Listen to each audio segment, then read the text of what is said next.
You mustn't applaud me that much now. I have to perform to earn your applause. But thank you. Thank you, Information and Communications Technology Secretary Ivan John Uy, the Chief Information Officers, Foundation Chairman George Quintanar, the CIO Foundation President Cynthia Topacio, and the Bureau of Internal Revenue Commissioner Lilia Guillermo, the industry partners, exhibitors, and participants to the 2022 National ICT Summit who are virtually present here with us this morning, my fellow workers in government, distinguished guests, ladies and gentlemen, good morning.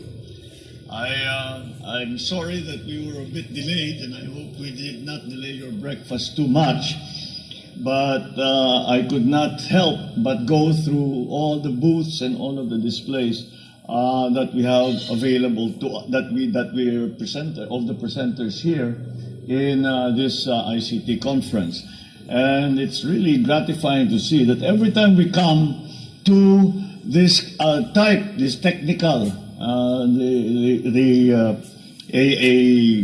gathering of technical the technology experts. It is really interesting to see that even if the last time you did it was 6 months ago, you come to this new one, and the way that the technology progresses is just absolutely remarkable. And we see now where you do not need a coder, you do not need an engineer. People can do their packages that are available, that you can build your own software, you can build your own app. And the point that I'm really making is that clearly the opportunities are there. The opportunities are out there. It is up to us. I think it is fairly clear that it is the private sector that leads the technology, that innovates most quickly when it comes, especially for most things in commerce, but for the most part, especially in the tech industries. And it is up to us who are in government to learn these new technologies, to learn these new techniques, and to take full advantage so that those of us in government are able to provide the best possible services that we can to our people. And that is why the partnership, I think Ivan mentioned that 80% of our audience here today are the CIOs from the government, and the rest are from private sector. And that is, for me, critical if we are to succeed in digitalizing our bureaucracy, our government, and to make the way that we do business, the way that we work, the way that even we communicate with one another, to make it as efficient, as streamlined, and as affordable as possible, so that we can provide that extremely important service. And so that partnership, in terms of investment, in terms of infrastructure, we keep talking about public-private partnerships. Well, it turns out that even in the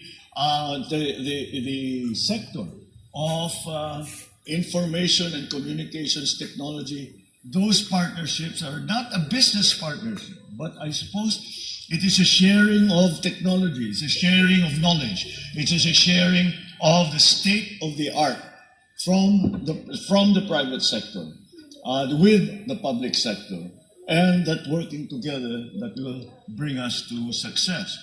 So it is I'm very happy to be here with you at this National Information and Communications Technology Summit. Unfortunately, when we look at the records, our country has ranked 89 out of 193 countries in the United Nations e-government survey. And that is not an encouraging number. This survey assesses the digital government landscape across member states. And this assessment of our performance is, at the very least, worrying. We experienced actually a regression. In other words, other countries have progressed. We have not progressed quite as much, and therefore have fallen down the list of e-governance in our different member countries of the UN. And that this happened even though many innovations and technologies in ICT are open and widely available. But clearly, we will do better. Our ICT professionals are among the best in the field, and Filipinos are among the most tech-savvy people in the world. There is essentially nothing holding us back. This summit is therefore correct, is apt, is timely. For what we will discuss here will be instrumental not only in improving our global standing, but most importantly, securing the Philippines' place in the future.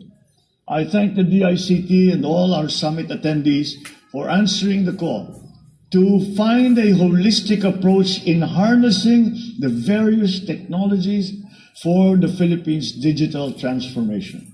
It is my hope that the summit will result in actionable proposals towards a truly citizen-centric, inclusive, and sustainable e-governance ecosystem. Moving forward, we will become more adaptive to fast-changing developments.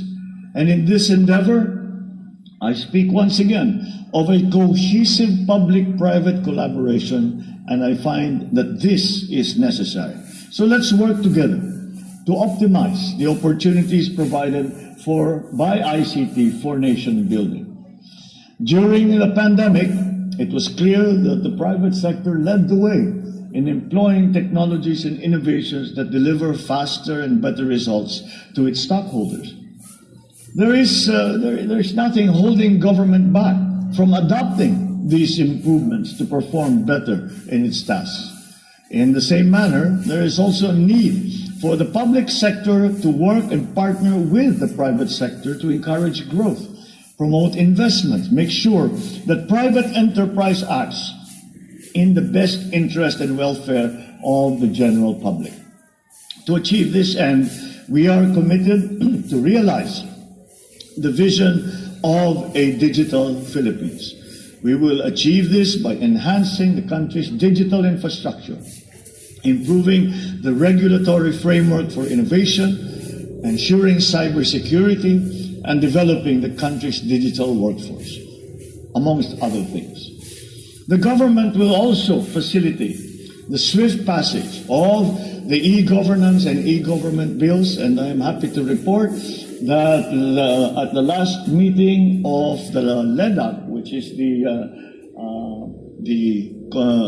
liaison body between the executive and the legislature, this came up, and it looks like that the e-governance and the e-government bill will be consolidated, but they are working on it, and I have asked them to bring it out as quickly as they possibly can, so that we have the framework with which we will digitalize our government, which we will digitalize our bureaucracy. And it is not something that we choose to do. It is something that we have to do. We are already playing catch-up in terms of digitalization to the rest of the world. So it is not as if we have a choice here. We don't have a choice that maybe we'll do it, maybe we'll not. No, that simply does not. It is simply not the way that the modern world works. We have to digitalize if we are going to keep up. All our plans for the transformation of the economy and our continuing redefinition of the Philippines' place in the community of nations, all of that depend upon your work, and that we are able to do all the important work that we are trying to achieve. And that can only be done if we have a digitalized government, a digitalized bureaucracy, a strong partner with our private sector in terms of the technology industries. So this is something that whatever obstacles we may find before us, we will overcome because we need to do it.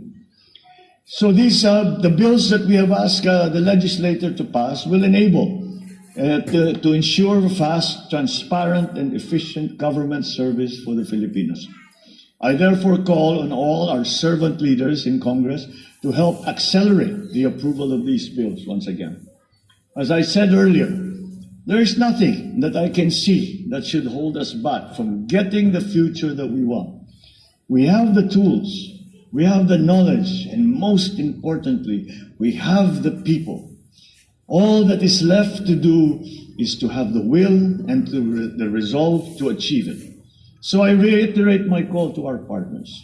Let us forge ahead, build a better, brighter, more progressive future for the ICT sector, for the bureaucracy, for the entire Philippines. Thank you at mabuhay kayong lahat. Magandang umaga po sa inyo.